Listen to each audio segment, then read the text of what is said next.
آج کے ڈان اخبار میں ایک خبر چھپی ہے پہلے صفحے پہ، اور وہ یہ ہے کہ اس حکومت نے یوتھ کے لیے 150 بلین روپے کا ایک پیکج اپروو کیا ہے، اور اس میں 15 اسکیمز ہیں جس میں کہ لیپ ٹاپ ہے، جابس ہیں، کچھ ٹریننگ پروگرامز ہیں، اسکالرشپس ہیں، پھر انٹرنشپ ہیں وغیرہ وغیرہ۔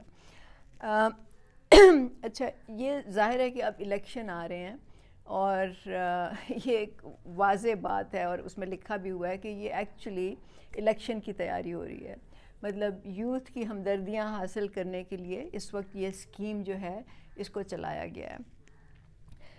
تو یہ کوئی نئی بات نہیں ہے، یہ تمام پارٹیاں، تمام جو حکومتیں آتی ہیں وہ یہی کرتی ہیں کہ وہ یوتھ کا نام لے کے یوتھ کو اپنے مقاصد کے لیے استعمال کرتی ہیں، سیاسی مقاصد کے لیے۔ اس میں کبھی وہ یوتھ ونگ بناتی ہیں، کبھی وہ یوتھ کی آرگنائزیشنز بناتی ہیں، کبھی وہ یوتھ کو چھوٹے چھوٹے عہدے دے کر، ان کو نوکریاں دے کر ان سے کام کراتی ہیں۔ تو یہ ایک سلسلہ ہے جو چلتا چلا جا رہا ہے، اور یوتھ کو استعمال کیا جا رہا ہے سیاسی مقاصد کے لیے۔ اس میں سوشل میڈیا ٹیمیں بھی شامل ہیں جو کہ ظاہر ہے کہ اپنے لیڈرز کا یا اپنی پارٹیوں کا پروپیگنڈا کرتے ہیں، دوسرے اپنے جو مخالف ہیں ان کی برائیاں کرتے ہیں، گالیوں تک بات پہنچ جاتی ہے۔ جب الیکشن ٹائم آتا ہے تو انہی کو، یوتھ کو، ایک پارٹی کے اور دوسری پارٹی کے مرغوں کی طرح آپس میں لڑایا جاتا ہے اپنے اپنے لیڈروں کا بول بالا کرنے کے لیے۔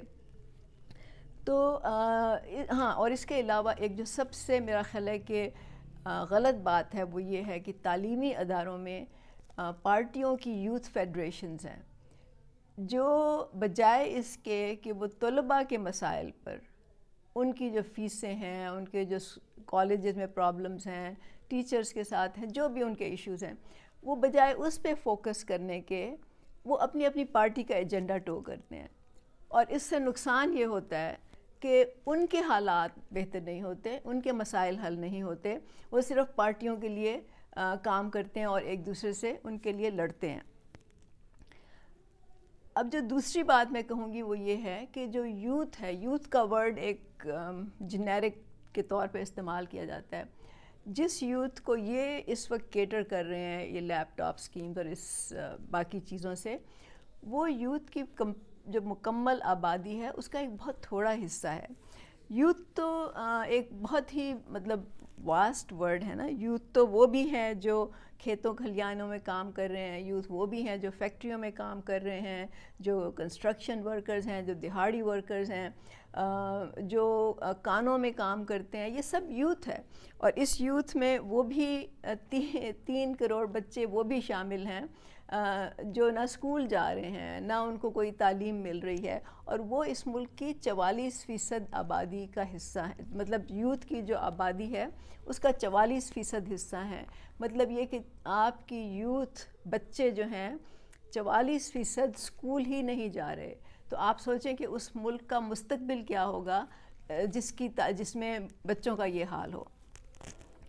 تو بات یہ ہے کہ ان پہ کوئی بات نہیں کر رہا، ان کے لیے کوئی پلان نہیں ہے، ان کے لیے کوئی مراعات نہیں ہے، ان کے لیے کوئی سکیمز نہیں ہیں، بیکاز یہ ابھی وہ نہیں ہیں، ووٹرز نہیں ہیں، یا ان کی ابھی آواز نہیں ہے، اور ان کے ماں باپ جو ہیں وہ عام طور سے ایک اس طبقے سے تعلق رکھتے ہیں جن کو سوشلی، پولیٹیکلی اور اکنامکلی بالکل مین سٹریم سے الگ کر دیا گیا ہے، جن کی آواز ہی نہیں ہے، جو فیصلہ کرنے کا اختیار ہی نہیں ہے ان کو۔ میں آپ کو کچھ اعداد و شمار بتاتی ہوں جس سے آپ کو اس معاملے کی سنگینی کا احساس ہوگا۔ یہ اعداد و شمار میرا خیال ہے کہ میں نے 2017 میں جو ایک نیشنل ہیومن ڈیولپمنٹ رپورٹ شائع ہوئی تھی، یہ میں نے وہاں سے لیے تھے۔ اب ظاہر ہے کہ پچھلے کچھ سالوں میں مجھے نہیں لگتا کہ اس میں کوئی بہت زیادہ بہتری آئی ہوگی، بلکہ میرا خیال ہے کہ شاید حالات زیادہ خراب ہی ہوئے ہوں۔ تو وہ یہ ہیں کہ اس وقت 100 میں سے 29 بچے، 29 یا یوتھ کے جو ممبرز ہیں وہ پڑھنا لکھنا بالکل نہیں جانتے، مطلب ٹوٹلی ان لیٹرڈ ہیں۔ پھر 100 میں سے صرف 6 بچے ہیں جو کہ 12 سال تک کی تعلیم مکمل کرتے ہیں۔ 100 میں سے 15% جو ہیں، مطلب 100 میں سے 15 بچوں کے پاس صرف ان کے پاس انٹرنیٹ کی ایکسیس ہے۔ لائبریری جو ہے وہ تو آپ سمجھ لیں کہ ملک میں ہے ہی نہیں، آپ کے سامنے ہے۔ تو 94% بچوں کو لائبریری تک ایکسیس نہیں ہے، 93% بچوں کو سپورٹس کی فیسلٹیز نہیں ہیں، اور 57% بچے، مطلب 100 میں سے 57 بچے یوتھ کے ممبرز اس وقت جاب لیس ہیں، اور وہ جاب ڈھونڈ بھی نہیں رہے۔ اس کا مطلب یہ ہے کہ وہ 57% جو آپ کے یوتھ کے ممبرز ہیں وہ کمپلیٹلی ان پروڈکٹیو ہیں۔ وہ اس وقت ملک میں کی پروڈکشن میں، ملک کی ترقی میں، ملک کی معیشت میں ان کا کوئی شیئر نہیں ہے۔ یہ ہو سکتا ہے کہ اعداد و شمار 100% ٹھیک نہ ہو، اس پہ میں کچھ نہیں کہہ سکتی۔ بہرحال یہ جو پبلش ہے وہ میں آپ کے سامنے رکھ رہی ہوں۔ اسی طرح ٹرانسپورٹیشن ایک بہت بڑا مسئلہ ہے۔ صرف 23% بچے ہیں، یوتھ ہے، جن کے پاس ٹرانسپورٹیشن اویلیبل ہے۔ یہاں پہ آپ کو معلوم ہے پبلک ٹرانسپورٹیشن کا کیا حال ہے۔ تو یہ مسائل ہیں جو ٹینجیبل مسائل ہیں۔ اچھا، اب یہ تو ہم نے تعلیم کی بات کی، اب ہم آتے ہیں خوراک پہ۔ اس وقت 50% بچے آپ کے سٹنٹڈ ہیں۔ اس کا مطلب ہے کہ ان کو پوری غذا نہیں مل رہی۔ پوری غذا نہیں مل رہی، اس کا مطلب ہے ان کی دماغی نشو و نما نہیں ہو رہی۔ اور یہ صرف بات جو ہے یہ صرف بچوں کی غذا تک نہیں محدود رہتی، اس کا مطلب یہ ہے کہ ان کی جو مائیں ہیں وہ بھی کرونیکلی میل نرشڈ ہیں، ان کو بھی بچپن سے ہی ان کی بھی جو غذائی ضروریات ہیں وہ پوری نہیں ہوئیں۔ تو ظاہر ہے کہ وہ جب جنم دیں گی تو وہ بچے جو ہیں وہ پہلے سے ہی کمپرومائزڈ ہوں گے۔ تو یہ مسائل جو ہیں ان کا ایک آپ کا سرا اگر پکڑیں تو یہ دوسرے سے جڑتا ہے، تو اس لیے یہ پورا نظام جو ہے اس کو ٹھیک کرنے کی ضرورت ہے۔ بہرحال یہ ایک ویشس سائیکل ہے جو کہ چلتا جا رہا ہے۔ اچھا، اس میں بات یہ ہے کہ اس یوتھ کا بنے گا کیا اب، مطلب اس ملک میں ان کی کیا فیوچر ہے، ان کے ساتھ ہم نے کیا کرنا ہے، ان کے مسائل کو کس طرح سے ایڈریس کرنا ہے ہم نے۔ تو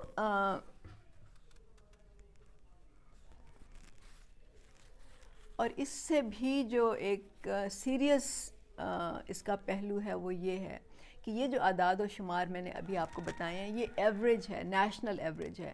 اگر آپ ان پاکٹس میں چلے جائیں جہاں جو غیر ترقی یافتہ یا پسماندہ علاقے ہیں ملک کے، جہاں غربت زیادہ ہے، جہاں پہ بیماری زیادہ ہے، جہاں پہ اوپریشن زیادہ ہے، اس میں بہت سے علاقے وہ ہیں جہاں ایک وڈیرہ شاہی، جاگیرداری، سرداری، قبائلی نظام رائج ہے، جہاں پہ ان لوگوں کا ایک کنٹرول ہے لوگوں پہ۔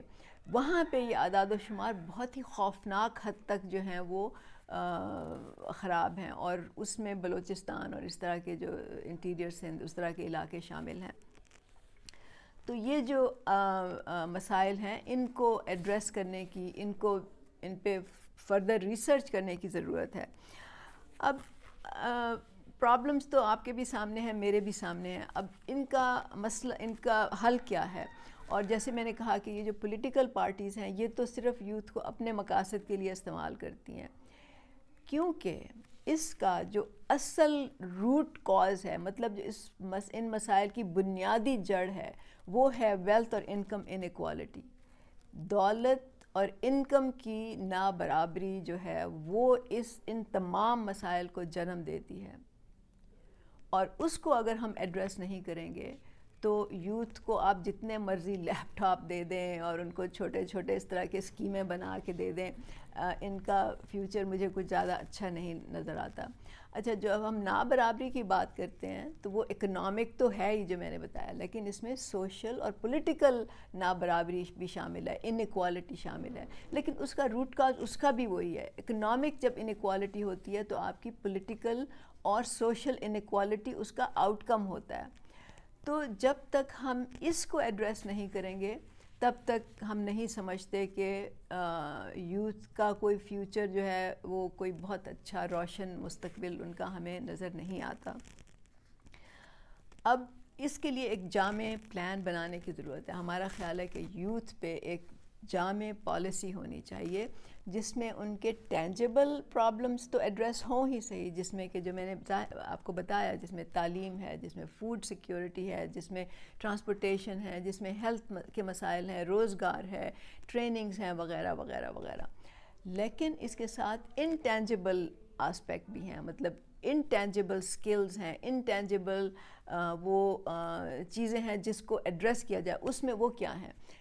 وہ ہیں کہ آپ کے جو نوجوان اس وقت نوجوان نسل ہے اس میں کرٹیکل تھنکنگ ہو، اس میں تنقید کرنے کی صلاحیت ہو، وہ کھلے دماغ سے چیزوں کو دیکھ سکے، سن سکے، ان پر سوچ سکے، وہ اپنے مسائل خود حل کرنے، تلاش کرنے کی اس میں صلاحیت ہو. پھر اس میں کلیکٹیو تھنکنگ ہونی چاہیے، ٹیم بلڈنگ ہونی چاہیے، آپس میں مل بیٹھ کے ڈیبیٹ کرنے کا اور ڈسکشن کر کے مسئلوں کا حل نکالنے کی صلاحیت ہونی چاہیے. تو ان سب چیزوں پہ کیپیسٹی بلڈنگ کی ضرورت ہے. تو یہ چیزیں اتنی کرٹیکل ہیں کہ جب تک آپ اس میں اپنے نوجوانوں کو فیسیلیٹیٹ نہیں کریں گے، ٹرین نہیں کریں گے، ان کی اپرچونٹیز نہیں آپ ان کو دیں گے، آپ دنیا میں مقابلہ نہیں کر سکتے، آپ کی قوم ترقی نہیں کر سکتی. کیونکہ بہت سے جو ہمارے مسائل ہیں وہ اس لیے ہیں کہ نوجوان نسل کو کچھ ڈوگماز میں پھنسا دیا گیا ہے کہ وہ سمجھتے ہیں اس کے علاوہ اور کچھ ہو ہی نہیں سکتا. تو برابری پارٹی پاکستان کے پاس ایک یوتھ کے لیے ایک جامع، ہم سمجھتے ہیں ہمارے پاس پلان ہے جس میں ان سب چیزوں کو ایڈریس کیا جانا چاہیے. اور سب سے جو اس کا بنیادی فیکٹر ہے وہ یہ ہے کہ آپ نے ویلتھ اور انکم انیکوالٹی کو ختم کرنا ہے. اب اس کو ختم کرنے کے لیے ظاہر ہے کہ جو لوگ فیصلے کر رہے ہیں، جو آپ کی پالیسیز بنا رہے ہیں، وہ چاہے اکنامک پالیسی ہے، چاہے وہ ٹیکس کی پالیسی ہے، چاہے وہ صنعتی پالیسی ہے، چاہے وہ آپ کا بینکوں کا نظام ہے، ان سب پہ جو فیصلے کرتے ہیں، جو کاروبار ہیں، امپورٹ ایکسپورٹ ہے، جو لوگ فیصلے کرتے ہیں وہ اگر صرف وہی ہوں گے جو ان سب چیزوں سے منسلک ہیں، جن کے ویسٹڈ انٹرسٹ ہیں، وہ کبھی اس میں تبدیلی نہیں لائیں گے. اس لیے نوجوانوں کا سیاست میں آنا، نوجوانوں کا منظم ہونا، نوجوانوں کو اپنے اندر لیڈرشپ کی صلاحیتیں پیدا کرنا وہ بہت ضروری ہے تاکہ وہ خود ایوانوں تک پہنچیں، وہ خود وہاں بیٹھ کے فیصلے کریں. برابری پارٹی پاکستان بنانے کا مقصد ہی یہ تھا، کیونکہ ہم سمجھتے ہیں جب تک یہ نہیں ہوگا، تب تک ملک کے مسائل حل نہیں ہوں گے. ملک کے مسائل کیا ہیں؟ ملک کے مسائل اگر نوجوانوں کے ہی آپ مسائل حل نہیں کر سکتے تو ملک کیسے آگے بڑھے گا؟ تو میں یہ پھر آپ کو کہوں گی دوبارہ کہ آپ برابری پارٹی پاکستان میں شامل ہوں. یہاں پہ آپ کے لیے اپرچونٹی ہے اور کوئی آپ کو یہ اپرچونٹی نہیں دے گا. یہ باقی پارٹیاں آپ کو استعمال کرتی رہیں گی، اپنے مقاصد کے لیے استعمال کرتی رہیں گی، لیکن آپ کو لیڈرشپ میں آنے کی بالکل راستہ آپ کو نہیں دیں گی. آپ کو کبھی ٹاپ تک آپ سوال ہی پیدا نہیں ہوتا، آپ کو ٹکٹ تک یہ نہیں دیں گی. تو اور جب دیں گی ٹکٹ، اگر یہ آپ کو ٹکٹ دیں گی اور اس کے لیے آپ کو سپورٹ کریں گی تو یاد رکھیں یہ آپ کو صرف اپنے مہرے کے طور پہ یوز کریں گی. یہ صرف آپ کہیں گی کہ آپ ہمارے جو ہم فیصلے کریں اس کی آپ تائید کرو. تو اگر آپ اس نظام سے جان چھڑانا چاہتے ہیں، اس بھنور سے نکلنا چاہتے ہیں، اس دلدل سے نکلنا چاہتے ہیں، تو آپ کو اپنے پیروں پہ کھڑا ہونا پڑے گا. اور اپنے پیروں پہ کھڑا ہونے کے لیے برابری پارٹی پاکستان کا پلیٹ فارم آپ کے لیے موجود ہے. آپ آئیں، جواد احمد کی قیادت میں اس ملک کی باغ دوڑ اپنے ہاتھوں میں لیں اور ہم سب مل کے اس ملک کو خوشحال بنائیں، برابری کا نظام لے کے آئیں اور ملک کی تقدیر بدلیں. بہت شکریہ.